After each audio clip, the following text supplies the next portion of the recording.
یہ کہانی مسجد کے ایک ایسے امام کی ہے جن کے پاس رات کے اندھیرے میں کافی تعداد میں جنات قرآن شریف کی تعلیم حاصل کرنے کے لیے آیا کرتے تھے، اور اس کے بارے میں نہ گاؤں والوں کو کچھ پتا تھا اور نہ ہی امام صاحب کی بیوی کو اس کے بارے میں کچھ پتا تھا۔ ایک رات امام صاحب کی بیوی اتفاق سے امام صاحب کو تلاش کرتی کرتی مسجد میں آئی تو انہوں نے دیکھا کہ مسجد کے اندر ان کے شوہر یعنی امام صاحب کے سامنے کافی تعداد میں ایسی مخلوق بیٹھی ہوئی ہے جنہیں آج سے پہلے انہوں نے کبھی نہیں دیکھا۔ اس کے بعد اس مخلوق نے امام صاحب کی بیوی کے ساتھ کیا کیا، امام صاحب نے اپنی بیوی کے ساتھ کیا کیا، آئیے سنتے ہیں آج کی اس کہانی میں۔ آپ تمام سے گزارش ہے کہ آج کی ہماری اس ویڈیو کو آپ شروع سے آخر تک ضرور دیکھیں۔ یہ کہانی ہے حافظ عبد الرحمن صاحب کی، جو اپنے ہی گاؤں کی مسجد میں کافی سالوں سے امامت کی ذمہ داری نبھا رہے تھے۔ یوں تو حافظ عبد الرحمن صاحب کا پورا خاندان زمینداروں کا تھا، آپ کے باپ دادا پردادا سب کے سب زمیندار تھے، لیکن حافظ عبد الرحمن صاحب کا دل بچپن ہی سے دنیا میں کم اور دین میں زیادہ لگ گیا تھا۔ آپ نے جیسے تیسے 10ویں کی پڑھائی مکمل کر لی۔ اس کے بعد آپ نے اپنے والدین سے کہا کہ میں حافظ قرآن بننا چاہتا ہوں۔ آپ کے والدین نے خوشی خوشی آپ کا داخلہ اس دور کے ایک بہترین مدرسے میں کرا دیا۔ تقریباً 2.5 پونے 3 سال کے اندر حافظ عبد الرحمن صاحب حافظ قرآن بن گئے۔ اس کے بعد آپ نے اپنے والدین سے کہا کہ میں عالم بننا چاہتا ہوں۔ آپ نے اپنی پڑھائی کو کنٹینیو رکھا یہاں تک کہ آپ عالم دین بن گئے۔ فراغت کے بعد جب آپ اپنے گاؤں واپس آئے تو آپ کے گاؤں میں آپ کے باپ دادا پردادا کی بنائی ہوئی شاہی مسجد میں آپ نے امامت کی ذمہ داری نبھانی شروع کر دی۔ حافظ عبد الرحمن صاحب فجر کی نماز کے وقت چلے جاتے، اس کے بعد گھر واپس آتے، پھر ظہر میں جا کر گھر واپس آتے، کچھ دیر آرام کرتے۔ نماز عصر پڑھانے کے لیے جب آپ مسجد میں جاتے تو پھر نماز عشاء سے فارغ ہونے کے بعد ہی گھر واپس آیا کرتی تھی۔ ایک دن نماز عشاء سے فارغ ہونے کے بعد حافظ صاحب کی بیوی حافظ صاحب کے گھر آنے کا انتظار کرتی رہی۔ انتظار کرتے کرتے کئی گھنٹے گزر گئے لیکن حافظ صاحب اب تک گھر نہیں آئے۔ حافظ صاحب کی بیوی پر نیند کا غلبہ تھا، لیکن شوہر کے گھر آنے سے پہلے ان کا سو جانا یہ ان کے نزدیک ادب کے خلاف تھا۔ اس وجہ سے وہ اپنے شوہر کا انتظار کرتی رہیں۔ جب رات کے تقریباً 12:30 بج گئے تو حافظ صاحب کی بیوی کو فکر ہونے لگی، آج سے پہلے اتنی تاخیر تو کبھی بھی نہیں ہوئی تھی۔ اگر آج کوئی کام تھا تو کم سے کم جاتے وقت مجھے بتا دیا ہوتا، اگر اچانک کوئی کام آ گیا تو کسی کے ذریعے مجھے پیغام ہی پہنچا دیا ہوتا۔ حافظ صاحب کی بیوی گھر میں بیٹھی فکر کرتی رہی۔ اس کے بعد جب ان سے نہ رہا گیا، اپنے شوہر کو تلاش کرنے کے ارادے سے اپنے گھر سے رات کے اندھیرے میں وہ مسجد کی طرف نکل پڑتی ہیں۔ ان کا گھر مسجد سے تقریباً 100-125 میٹر کی دوری ہی پر تھا، یعنی کوئی بہت زیادہ دور نہیں تھا۔ لیکن حافظ صاحب کی بیوی نے جب گھر کا دروازہ کھولا اور باہر دیکھا، گلی میں چاروں طرف سناٹا چھایا ہوا تھا۔ ایک کونے میں حافظ صاحب کا مکان تھا اور دوسرے کونے میں اس گاؤں کی شاہی مسجد تھی۔ چند گلیوں سے ہوتے ہوئے گزر کر وہاں جانا تھا۔ حافظ صاحب کی بیوی نے باہر نکل کر دیکھا، چاروں طرف اندھیرا اور سناٹا تھا، ایک ہو کا عالم تھا۔ لیکن شوہر کی فکر میں وہ قرآن شریف کی تلاوت کرتے کرتے، آیت الکرسی پڑھتے پڑھتے، سورہ فلق اور سورہ ناس پڑھتے پڑھتے آہستہ آہستہ اللہ کے گھر کی طرف یعنی اپنے گھر سے مسجد کی طرف وہ چل پڑتی ہیں۔ اب چند گلیوں کو پار کرنے کے بعد جب انہیں مسجد نظر آنے لگی تو ان کے کانوں میں قرآن شریف کی تلاوت کی آواز سنائی دیتی ہے۔ جب قرآن شریف کی تلاوت کی آواز کو سنا ان کے کان کھڑے ہو جاتے ہیں۔ رات کے اندھیرے میں بھلا قرآن شریف کی تلاوت اس وقت کون کر رہا ہوگا؟ حافظ صاحب کی بیوی جیسے جیسے مسجد کی طرف بڑھتی چلی جاتی ہیں ویسے ویسے ان کے کان میں قرآن شریف کی تلاوت کی آواز بھی بڑھتی چلی جاتی ہے۔ حافظ صاحب کی بیوی کو ایسا محسوس ہوا کہ جیسے کوئی ایک آدمی نہیں بلکہ کئی لوگ ایک ساتھ مل کر قرآن شریف کی تلاوت کر رہے ہیں۔ آخر کار وہ مسجد کے قریب پہنچ کر دروازے پر کھڑی ہو جاتی ہیں۔ اب انہیں اس بات کا پکا یقین ہو گیا کہ قرآن شریف کی تلاوت کی آواز کہیں اور سے نہیں بلکہ مسجد کے اندر سے آ رہی ہے۔ مسجد کے اندر باہر سے دیکھنا محال تھا۔ حافظ صاحب کی بیوی نے مسجد کے دروازے پر ہاتھ رکھا، جیسے ہی ان کے ہاتھ کا رکھنا تھا مسجد کا دروازہ اپنے اپنے آپ کھل جاتا ہے۔ جب مسجد کا دروازہ کھلا تو حافظ عبد الرحمان صاحب کی بیوی نے دیکھا کہ ان کے شوہر سامنے ممبر پر بیٹھے ہوئے ہیں اور ان کے سامنے بہت سارے لوگ اپنے ہاتھوں میں قرآن شریف لے کر بیٹھے ہوئے ہیں اور وہ سب ایک ساتھ مل کر قرآن شریف کی تلاوت کر رہے ہیں، اور ان کے شوہر یعنی حافظ عبد الرحمان صاحب سب کے قرآن شریف کی تلاوت کو سن رہے ہیں۔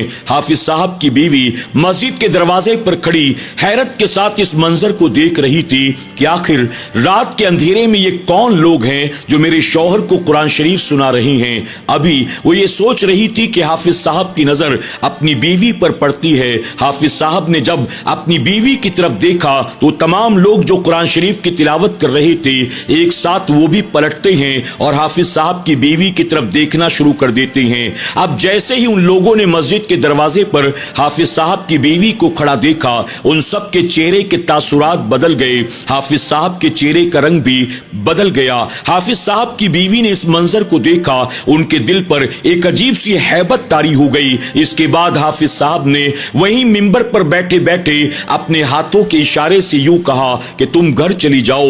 حافظ صاحب کی بیوی کو کچھ بھی سمجھ میں نہیں آ رہا تھا۔ وہ مسجد کے دروازے کو بند کر کے فوراً تیزی کے ساتھ اپنے گھر کی طرف چل پڑتی ہیں۔ ان کے دل کی دھڑکنیں تیز ہو چکی تھی۔ انہوں نے جو کچھ اپنی آنکھوں سے دیکھا انہیں کچھ بھی سمجھ میں نہیں آ رہا تھا۔ وہ لوگ اس گاؤں کے معلوم نہیں دیتے تھے، ان لوگوں کے سر پر بال نہیں تھے، ان سب کے جسم کے اوپر سفید رنگ کا لباس موجود تھا، ان سب کے چہرے نورانی تھے، ان سب کی قرآن شریف کی تلاوت کی آواز بڑی خوبصورت تھی۔ لیکن جب ان لوگوں نے حافظ صاحب کی بیوی کو مسجد کے دروازے پر دیکھا ان کے چہرے کا رنگ بدل گیا۔ حافظ صاحب کی بیوی کے دل میں ایک ڈر اور خوف پیدا ہو گیا۔ ابھی گھر آنے کے بعد وہ سوچ ہی رہی تھی کہ آخر یہ سارا معاملہ کیا ہے، یہ کون لوگ ہیں جو رات کے اندھیرے میں میرے شوہر کو قرآن شریف سنا رہی تھی۔ میرے شوہر نے آج سے پہلے اس کے بارے میں مجھے کبھی کچھ بتایا کیوں نہیں؟ میرے شوہر نے مجھے گھر واپس جانے کے لیے کیوں کہا؟ حافظ صاحب کی بیوی ابھی یہی سب کچھ سوچ رہی تھی، اچانک دروازے پر دستک ہوئی۔ دروازے کی دستک کو سنتے ہی ان کی مانو چیخ نکل گئی، وہ گھبرا گئیں، پھر آگے بڑھ کر بہت ہمت سے پوچھا کون؟ حافظ عبد الرحمان صاحب نے کہا میں عبد الرحمان، دروازہ کھولو۔ حافظ صاحب کی بیوی نے فوراً لپک کر دروازہ کھولا۔ حافظ صاحب گھر کے اندر داخل ہوئے۔ ان کی بیوی نے کہا آپ کو آنے میں اتنی دیر کیوں ہو گئی؟ مسجد میں وہ کون لوگ تھے؟ کئی طرح کے سوالات حافظ صاحب کی بیوی نے یکے بعد دیگرے حافظ صاحب کے سامنے رکھ دیے۔ حافظ صاحب نے اپنی بیوی کے تمام سوالات کو سنا۔ اس کے بعد اطمینان سے وہ کہتے ہیں تمہیں اتنی رات کو مسجد میں نہیں آنا چاہیے تھا، آخر تمہیں مسجد میں آنے کی کیا ضرورت تھی؟ اس پر حافظ صاحب کی بیوی کہتی ہیں آپ کو آنے میں اتنی دیر ہو جائے گی کہ آپ نے مجھے بتایا تھا، اگر آپ نے مجھے پہلے ہی بتا دیا ہوتا تو میں اتنی فکر مند کیوں ہوتی، میں آپ کو تلاش کرتی ہوئی مسجد میں کیوں آتی؟ اب آپ مجھے بتائیں کہ وہ لوگ کون تھے، کہاں کے رہنے والے ہیں؟ وہ تو عام انسانوں جیسے نظر ہی نہیں آتے، آخر اتنی رات کو آپ کو وہ قرآن شریف کیوں سنا رہے تھے؟ حافظ صاحب کی بیوی نے پھر سے وہ تمام سوالات اپنے شوہر کے سامنے رکھ دیے۔ آخرکار حافظ عبد الرحمان صاحب نے اطمینان سے اپنی بیوی کو سمجھاتے ہوئے کہا دراصل وہ لوگ انسان نہیں ہیں بلکہ وہ جنات ہیں، فلاں قبیلے سے ان کا تعلق ہے، یہ رات کے وقت مجھے قرآن شریف سنانے کے لیے آیا کرتے ہیں، عام طور پر نماز عشاء کے چند گھنٹوں کے بعد ہی یہ آ جاتے ہیں، لیکن آج مسجد میں عشاء کے بعد ایک نکاح تھا، نکاح کی وجہ سے مسجد میں لوگ موجود تھے، جب تمام لوگ چلے گئے تو اس کے بعد یہ لوگ آئے ہیں اور یہی وجہ کہ آج مجھے زیادہ تاخیر ہو گئی۔ حافظ صاحب کی بیوی نے جب یہ سنا ان کے دل میں ایک ڈر پیدا ہو گیا۔ حافظ صاحب کی بیوی نے کہا اچھا تو یہ رات کے اندھیرے میں جنات آپ کے پاس قرآن شریف پڑھنے آتے ہیں، آپ نے مجھے پہلے کیوں نہیں بتایا؟ حافظ صاحب کہتے ہیں اگر میں تمہیں پہلے سے بتا دیتا تو ہو سکتا ہے کہ تم ڈر جاتی اور ہو سکتا ہے کہ تم مجھے بھی رات کو اکیلے مسجد میں نہ جانے دیتی، بس اسی وجہ سے میں نے تمہیں اب تک اس کے بارے میں کچھ بھی نہیں بتایا۔ بہرحال اب میں ان لوگوں کو چھٹی دے کر آیا ہوں، جلدی سے کھانا گرم کرو، مجھے بھوک لگ رہی ہے۔ حافظ صاحب کی بیوی نے فوراً کھانا گرم کیا، تازہ روٹیاں تیار کی، اس کے بعد دونوں میاں بیوی کھانے سے فارغ ہوتے ہیں، سو جاتے ہیں۔ کچھ دیر آرام کرنے کے بعد حافظ صاحب اپنی عادت کے مطابق اٹھتے ہیں، تیار ہوتے ہیں اور نماز تہجد ادا کرنے کے لیے مسجد کی طرف نکل جاتے ہیں۔ اسی طرح زندگی کے شب و روز گزرتے رہے۔ چند دنوں کے بعد حافظ صاحب جب نماز ظہر سے فارغ ہو کر اپنے گھر واپس آئے تو ان کے ساتھ ایک 8-10 سالہ بچہ بھی تھا۔ حافظ صاحب نے اپنی بیوی سے کہا، اس کا نام ابو بکر ہے، اس کے ماں باپ نہیں ہیں، آج سے یہ ہمارے ساتھ ہی رہے گا، یہ گھر کے کاموں میں تمہاری مدد کرے گا۔ حافظ صاحب کی بیوی نے جب اس بچے کے چہرے کی طرف دیکھا، اس کے چہرے پر ایک عجیب معصومیت تھی، ایک عجیب سی کشش تھی۔ چونکہ وہ بے اولاد تھی، ان کے دل میں ممتا جاگ گئی۔ فوراً آگے بڑھ کر اس لڑکے کا ہاتھ پکڑتی ہیں، اسے لا کر بٹھاتی ہیں، اس سے کچھ دیر تک باتیں کرتی ہیں، اس کے بعد اس کے کھانے پینے کا انتظام کرتی ہیں۔ اس کے بعد حافظ عبد الرحمن صاحب کی بیوی کا رویہ اس لڑکے ابو بکر کے ساتھ ایسا ہی تھا جیسے کہ ایک ماں کا رویہ اپنے بیٹے کے ساتھ ہوا کرتا ہے۔ اس کے سر میں وہ تیل لگایا کرتی تھی، اس کے کپڑے دھویا کرتی تھی، اس کے لیے اس کی پسند کے مطابق کھانے پینے کی چیزیں تیار کیا کرتی تھی، اور وہ لڑکا بھی گھر کے کاموں میں حافظ صاحب کی بیوی کی مدد کرتا تھا۔ ایک دن حافظ صاحب کی بیوی نے اسے بازار سے گوشت لانے کے لیے بھیجا، کہا بیٹا بازار سے جا کر 5 کلو گوشت لے کر آ جاؤ، گھر پر کچھ مہمان آنے والے ہیں، ان کی خاطر مجھے کھانا تیار کرنا ہے۔ اب وہ لڑکا ہاتھ میں جھولا اور پیسہ لے کر بازار جاتا ہے۔ حافظ صاحب کی بیوی نے کہا تھا کہ 5 کلو اچھا گوشت لے کر آنا۔ جب کچھ دیر کے بعد وہ واپس آتا ہے، اس کے کپڑے پھٹے ہوئے تھے، جو جھولا جس کے اندر گوشت موجود تھا، جھولا بھی جگہ جگہ سے پھٹا ہوا تھا، اور اس لڑکے کے کپڑے پر، اس کے چہرے پر خون لگا ہوا تھا۔ حافظ صاحب کی بیوی نے جب یہ دیکھا تو گھبرا جاتی ہیں، ان کو کچھ سمجھ میں نہیں آ رہا تھا آخر اس کا یہ حال کیوں کر ہوا۔ پھر انہیں ایسا محسوس ہوا کہ شاید بازار سے جب یہ گوشت لے کر آ رہا تھا کتوں نے دوڑا لیا ہوگا، اسی وجہ سے جھولا بھی پھٹ گیا، کپڑا بھی پھٹ گیا، اور اس کے جسم کے اوپر جگہ جگہ خون لگا ہوا ہے۔ حافظ صاحب کی بیوی نے گوشت کی فکر نہ کی، بلکہ آپ نے ابو بکر کی فکر کی۔ آپ نے اس سے کہا کہ بیٹا کیا ہو گیا؟ کیا کسی کے ساتھ جھگڑا ہو گیا تھا؟ کیا تمہیں راستے میں کتوں نے دوڑا لیا تھا؟ کیا کسی نے گوشت کو چھین لیا؟ کیا کسی نے تمہیں مارا پیٹا ہے؟ طرح طرح کے وہ سوال کرتی ہیں، لیکن ابو بکر کوئی جواب نہیں دیتا۔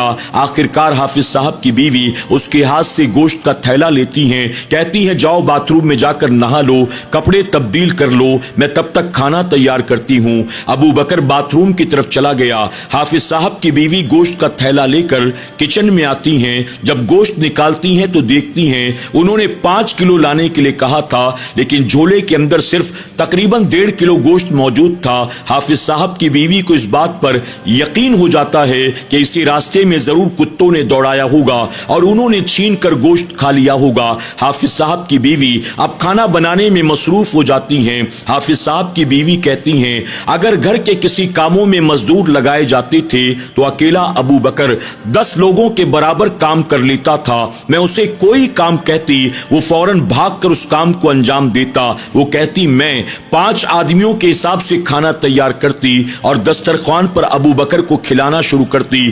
ابو بکر اکیلے وہ 5 آدمیوں کے حصے کا کھانا کھا جاتا تھا۔ ایک مرتبہ گلی کے بچوں کے ساتھ وہ کھیل رہا تھا، دھوپ بہت زیادہ تھی۔ کھیلنے کودنے کے بعد جب وہ گھر آیا تھکا ماندہ تھا، اس کے جسم سے پسینہ ٹپک رہا تھا۔ اس نے مجھ سے کہا مجھے شربت بنا کر دو۔ میں نے اس کی خاطر 1 جگ شربت تیار کیا، ابھی گلاس میں نکالنا چاہتی تھی کہ اس نے کہا یہ پورا جگ میرے حوالے کر دو۔ میں نے جگ اس کو دے دیا، وہ پورا جگ شربت کا پی گیا۔ پھر کہتا ہے کہ مجھے اور چاہیے۔ میں نے 1 جگ اور تیار کیا۔ اس کے بعد اس نے کہا مجھے اور چاہیے۔ میں نے اکیلے اسے 4 جگ شربت تیار کر کے دیا۔ میں بنا کر دیتی رہی اور وہ مزے سے پیتا رہا۔ حافظ صاحب کی بیوی کو کچھ بھی سمجھ میں نہیں آتا تھا۔ 8-10 سالہ یہ بچہ، اس کی خوراک اتنی زیادہ کیسے ہے؟ یہ بڑے آدمیوں کے مقابلے اکیلے اتنا کام کیسے کر لیتا ہے؟ اگر یہ کھانے بیٹھتا ہے تو کھانا بھی 5-5 آدمی کے برابر کھا جاتا ہے۔ حافظ صاحب کی بیوی کو یہ ساری چیزیں دیکھ کر بڑی حیرت تو تھی، لیکن آپ نے کبھی بھی نہ خوراک میں کمی کی، نہ کبھی اس سے کوئی سوال کیا، نہ ان کا کبھی رویہ بدلا۔ ایک مرتبہ حافظ صاحب کے گھر پر کوئی کام لگا ہوا تھا، مزدور کام میں مصروف تھے، ابو بکر بھی ان کے ساتھ جا کر کاموں میں لگ گیا۔ کام کرتے کرتے اچانک اس کا پاؤں پھسلا، زمین پر گرا اور اس کے سر پر چوٹ آ گئی۔ حافظ صاحب کی بیوی نے جب یہ دیکھا تڑپ اٹھی، فوراً بھاگ کر اس کو اٹھا کر لاتی ہیں اور کہتی ہیں بیٹا تجھے کہاں چوٹ لگی؟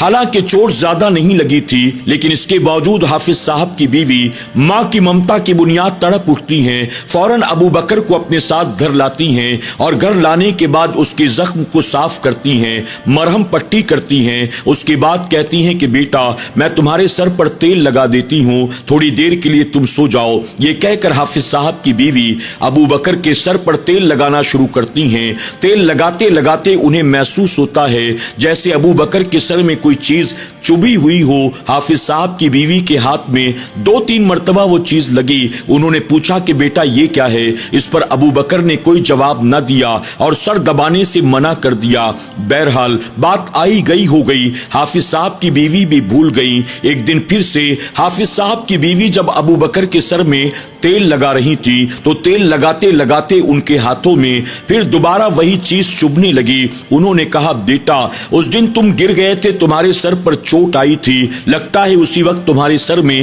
کوئی چیز چبھ گئی ہے، بار بار میرے ہاتھ میں لگ رہی ہے، رکو میں دیکھتی ہوں کہ تمہارے سر میں کیا ہے۔ اب ابو بکر نے کچھ بھی نہ کہا۔ حافظ صاحب کی بیوی نے اس کے سر کے بالوں کو ہٹا کر جب اس چبھنے والی چیز کو دیکھا تو انہیں سمجھ میں نہیں آ رہا تھا وہ کوئی لکڑی کا ٹکڑا تھا یا کوئی کیل تھی۔ حافظ صاحب کی بیوی نے کہا تمہارے سر میں تو کوئی چیز چبھی ہوئی ہے، کیا تمہیں تکلیف نہیں ہوتی؟ کیا تمہیں درد نہیں ہوتا؟ رکو بیٹا میں اسے نکال دیتی ہوں۔ ابو بکر نے بار بار منع کرنے کی کوشش کی، حافظ صاحب کی بیوی نہ مانی۔ حافظ صاحب کی بیوی نے ابو بکر کے سر میں چبھنے والی اس چیز کو جیسے تیسے پوری طاقت کے ساتھ باہر کھینچ لیا۔ ابھی اسے کھینچ کر نکالنا تھا، اللہ اکبر، ایک زوردار دھماکہ ہوا۔ ایسا محسوس ہوا کہ جیسے کوئی بم پھٹ گیا ہو، چاروں طرف دھواں چھا گیا۔ جب دھواں ہٹا تو حافظ صاحب کی بیوی نے دیکھا ان کی آنکھوں کے سامنے ابو بکر موجود نہیں تھا، بلکہ ایک لمبا چوڑا جن کھڑا تھا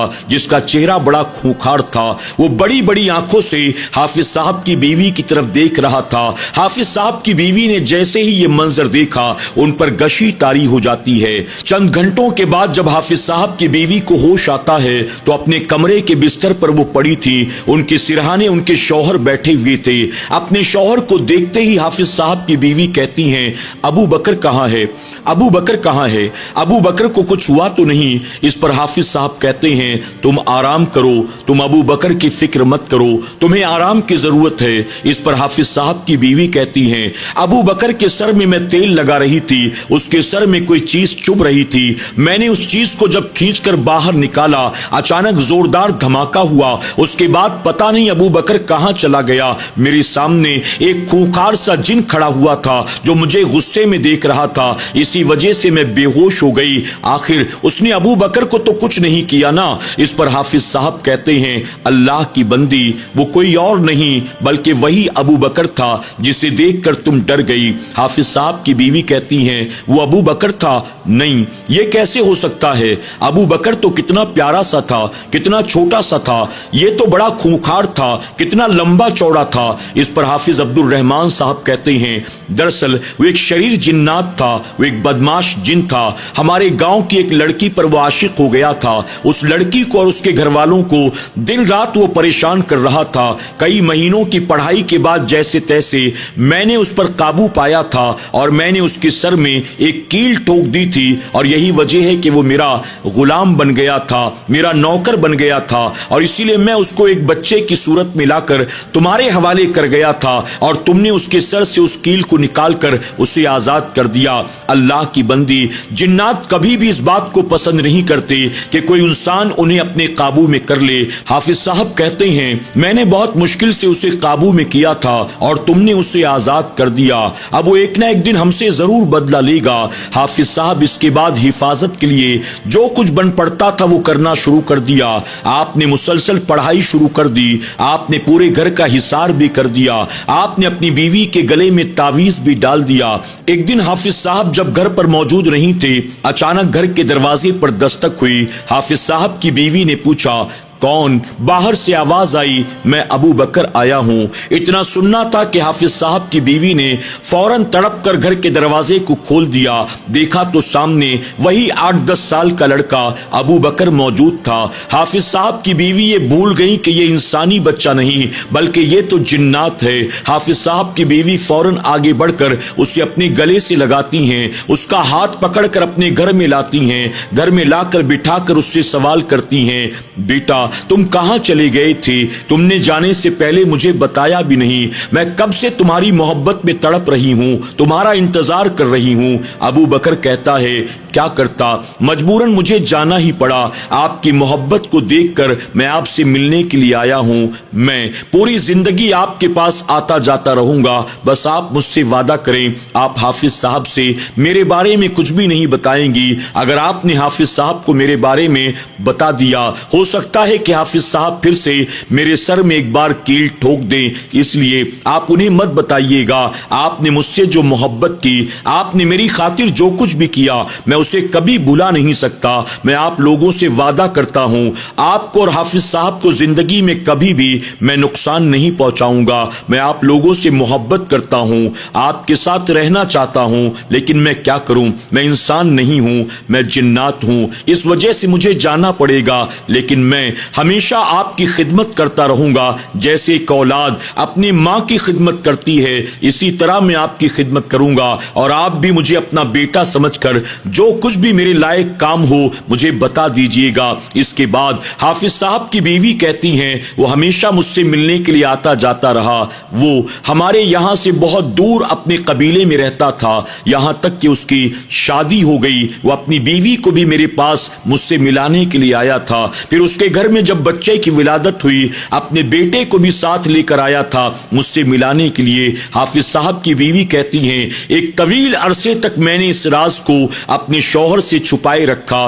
لیکن جب ابو بکر مسلسل میرے پاس آتا جاتا رہا تو ابو بکر سے پوچھ کر میں نے یہ بات اپنے شوہر کو بتا دی، لیکن اس شرط پر بتائی کہ آپ ابو بکر کے ساتھ کوئی زور زبردستی نہیں کریں گے۔ میرے شوہر نے بھی وعدہ کر لیا۔ اس کے بعد ابو بکر ہمیشہ میرے پاس آتا جاتا رہا، یہاں تک کہ حافظ صاحب کا انتقال ہو گیا۔ ان کے انتقال کے بعد ابو بکر ایک فرما بردار اولاد کی طرح میری خدمت کرتا، اکثر وہ میرے پاس اپنا وقت گزارتا، اس کی بیوی اور اس کے بچے بھی میرے آس پاس ہوتے تھے، اور اسی طرح سے ایک فرما بردار اور نیک جن نے میری زندگی بھر خدمت کی جسے میں کبھی بھی بھول نہیں سکتی۔ ابو بکر کا رویہ میرے ساتھ ایک فرما بردار بیٹے کی طرح تھا، اور میں بھی اس کے ساتھ ایک ماں کی طرح رہتی تھی۔ سبحان اللہ۔ ناظرین اکرام، آپ نے دیکھا کہ ایک جن جو کل تک بدماش تھا ایک لڑکی پر عاشق ہوا، لڑکی اور لڑکی کے گھر والوں کو پریشان کرتا تھا۔ ایک نیک عورت کی صحبت کی بنیاد اللہ تبارک و تعالیٰ نے اس کے سارے اخلاق و کردار کو بدل دیا۔ اللہ نے اس کو توبہ کی توفیق عطا کر دی، اس نے انسانوں کو پریشان کرنے سے توبہ کی، اور اس کے بعد اسی نیک صفت عورت کے ساتھ فرما بردار بیٹے کی طرح وہ اپنی زندگی گزارنے لگا۔ اللہ تبارک تعالی ہم سب کو جنات کے شر سے، ان کی شرارتوں سے، شیطانی وسوسات سے محفوظ فرمائے۔ جو لوگ بھی ان کے شر کے شکار ہو چکے ہیں، اللہ تبارک تعالی ان سب کو جنات کے شر سے نجات عطا کرے، سب کو اپنا حفظ و امان عطا فرمائے، آمین یا رب العالمین۔